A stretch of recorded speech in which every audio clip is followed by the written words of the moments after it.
Soccer Fashion Icon is the new book. This book is over 660 pages. Correct. So how long did it? 644. Where does it start? It begins in a small village in the southern part of Greece called Valira. Population of 300 people. We're like descendants from the ancient Spartan civilization. We're pretty strong because we lived off nature. No modern world, no telephones, no electricity, no nothing. We're pretty much primitive. No highly processed foods. Never. Never. So you tell the story of your life from 1950 to 1970, this first book is? Correct. Okay. It's part one of the trilogy. Like if you ever read Homer, the Iliad, the Odyssey, it's based on that kind of a concept. You came to New York City what year? My mom came first in 61 to bring us over. We came over, I think, a year and a half later after she raised enough money so for us to file the paperwork. Which did you learn about first, soccer or rock and roll? Soccer, of course. Yeah, okay. Soccer. And beating up on gangs because they just didn't like soccer. So every time the ball would run away from the field, they would end up stabbing it or breaking it, and just I had to like fight to get the ball back from the local gangs. And you got pretty good? I got pretty good because I had to keep chasing the ball because the center forward couldn't score. So I ended up like saying to myself, man, I'm going to learn how to put the ball in the net so I don't have to keep chasing it down the hill. So being the backup boy behind the nets, I would return the ball. So I started like learning how to score goals. And you played professionally? Yeah, I did at a later date. After graduation of college, I was the captain of my junior and senior year at Long Island University in Brooklyn, which was like sort of the mecca of soccer during those years. We had more professional players coming out than any other university. We were number one in the state 3 years in a row. I met all state 4 years in a row. I'm a Hall of Famer of LIU, and then drafted by the New York Cosmos. The first player to turn down the New York Cosmos. Why would you turn down wasn't Pele on the team at that time? Pele came late. I was stupid. And so did Beckenbauer. And then I went to see them. The stadium was sold out. I'm up at the upper tier going, what the? I played in the American Soccer League for 3 years, which was kind of very competitive. But then when Pele arrived, I had known him from 66. When I first met him at Yankee Stadium when they were playing against Santos, I snuck in there and took a photo, and he looked at me and he allowed me to take a photo of him. So, I missed out on Pele. But I worked with him later on. I was a choreographer, trainer in a movie called Hot Shot we did in the 80s. So that movie put me closer with him, and still to this day, I respect him and love him. And same thing with everyone around him, like Professor Mazet and his daughter, Marjorie Mazet. We still communicate on a daily basis. What do you think about the World Cup next year? Oh, the World Cup is going to be a pain in the ass. Yeah. I was heavily involved with the World Cup in '94. I was the right hand to Chuck Blazer. I can tell you stories that will really blow your mind. Yeah, well, put them in a book, why don't you? Book 2. It's almost for me as a player that's been involved with the game. Same thing with hundreds of players that I know that we grew up with the game. It's kind of a joke that this stuff of 3 countries hosting a World Cup, 42 countries participating in a World Cup. It doesn't really make sense, but FIFA's in for the money, and that's all they care. And the tickets, if you buy a ticket, let's say, for Haiti, and I love Haiti. I was a Haiti fan in 1972. One of my players was the first black player to play in Germany, Serge Racine, and other LIU player. To get tickets is a pain in the ass, because if you buy tickets for your country to follow them, let's say they're playing in Mexico or in Canada. How are you going to travel from Mexico to Canada to the U.S. and then you're going to have Donald's army telling you can't come in? It's a very insecure situation for us.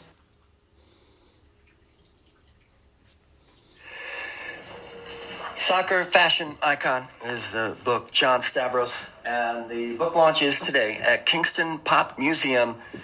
Granny takes a trip 4 to 10 tonight. KingstonPopMuseum.com. Heard on a bike? Call Alex Berman Mule. Coming Soccer fashion icon, book launch today at Kingston Pop Museum.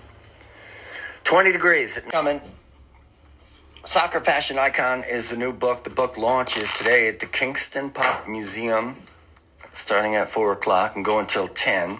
Son Little and some Elvis Presley coming up. XD. Thank you. Elvis Presley, Radio Woodstock 100.1. Merry Christmas, baby. And Son Little with Blue Magic. John Stavros, Soccer Fashion Icon is the new book. And the book launches today at Kingston Pop Museum. From Greece to New York City. How'd you end up in Kingston? Okay, well, that is something that I will tell you about that. Running PMP Studios in New York for 30 years and the number one event space, 320 Studios, I had Victoria Beckham there as a client one day, and she just almost burned the place down. So I had to bail out from New York because it was too much for me, you know. My studio operation, my clients were everyone from Playboy TV, you name it, I had them as clients. I got burned out, you know, just too much. My last client was going to be 50 Cent. He signed a contract with me to be my tenant for 13 years. I also had Puff Daddy making the band, if you really want to talk about Puff Daddy. I don't want to talk about it. Yeah, so I had read it in the book. That'll probably be book 2. Book 3. Okay, book 3. So we had a lot of things to deal with, which really killed me physically. And I like to train and work out, and I also wanted to create. And so therefore, running a studio operation and having the phone never stopped ringing. And then I went into the private event business for 10 years, where I was the number one event production company. It was killing me. So I decided then to come up to Kingston, which I did come up here in the 70s when we used to play soccer against the local team. And I was in love with the architecture, you know. And so I fell in love with the architecture. I had met Scott Ackerman and Paul Heath at one of our exhibitions in New York. I decided to just come up for the weekend and look at the architecture and hang out with Paul and Scott. Down by the roundout, I saw a building for sale on Bell Street. It was a nasty building. I decided to bail out. And so I moved up to Broadway, looked at a building, and there was a sign for sale. I looked at it and I go, that's exactly where my dream was in 1972 at the Chelsea Hotel with Antonio Lopez and Charles James, the master of shape.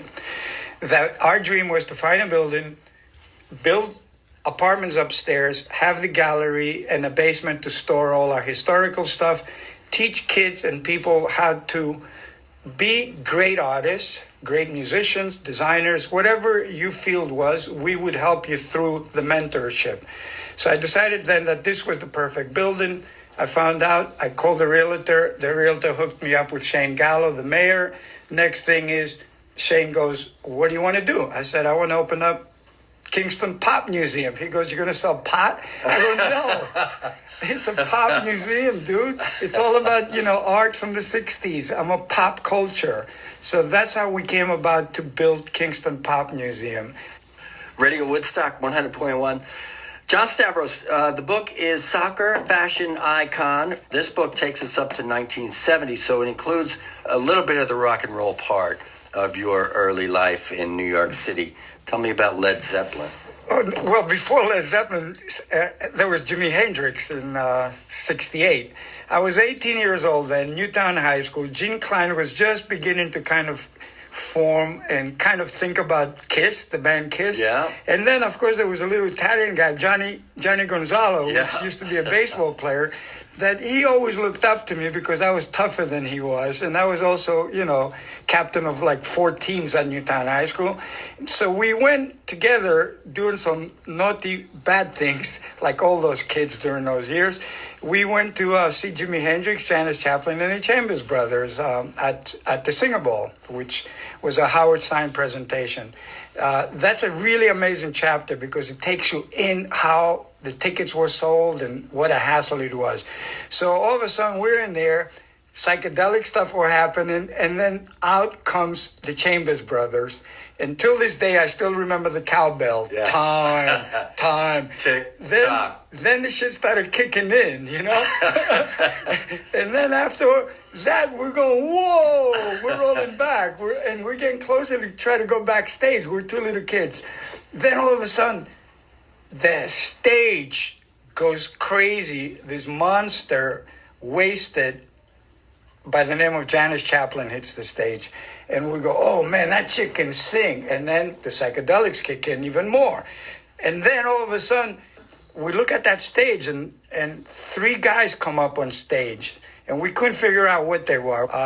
Jimmy and Mitch Mitchell. Mitch Mitchell. They're like little kids. We're going like, holy shit, what are they doing up on that stage? And then Jimmy pops up with a towel wrapped around him. And then he starts to wail on that guitar. We were glued. We were taken back by Jimmy. It was just mind-blowing. Yeah. And I think that's where Johnny got the inspiration to be a guitar player. And become Johnny Thunders, right? Soccer Fashion Icon is a new book, John Stavros. All those stories and more tonight at Kingston Pop Museum. Maybe even some Donald Trump stories, John? Well, we used to call him Ducky in the 80s.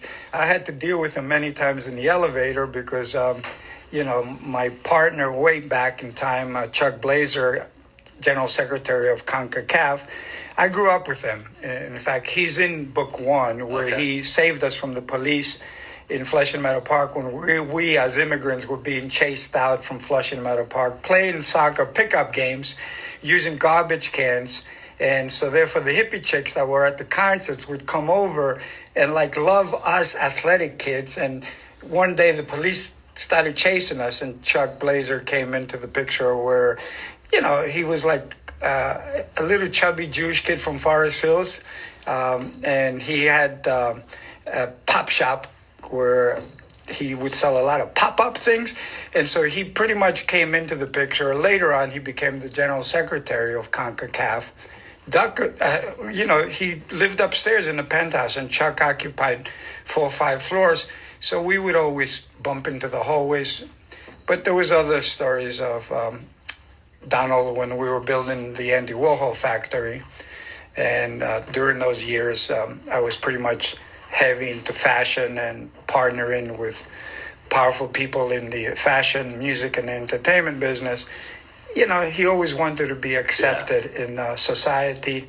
And I was part of what we call that society, which was hardcore nightlife in New York. You knew everyone. And if you hung out in the basement of Studio 54 and you had a guy like Roy Cohn chasing your ass around the basement, your ass was pretty popular. And in 1977, a lot of people were not around, but the Bible of the gay, rich society that controlled all of the entertainment business was a magazine called After Dark. Bette Midler was on the cover. David Bowie had a quarter of a page. I had 4 pages. I was the centerfold. Soccer fashion in a jocular vein. But anyway, the 80s was a fun time, and book 2 will reveal a lot of that hardcore stuff. All right. Book launch today, Kingston Pop Museum on Broadway in Kingston. John Stavros, KingstonPopMuseum.com. This holiday season, Catskill Woodstock 100.1 with Lucy Dacus. Is it done? And December's too, down by the water. Gattine, I gotta go. Thank you for hanging around. Thanks, Binny Water. Ice and pure, fresh bottled spring water. Get delivery from a trusted local company, BinnyWater.com.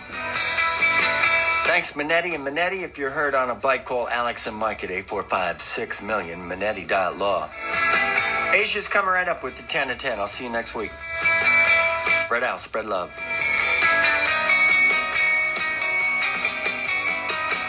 Fashion Icon is the new book. This book is over 660 pages. Correct. So how long did it? 644.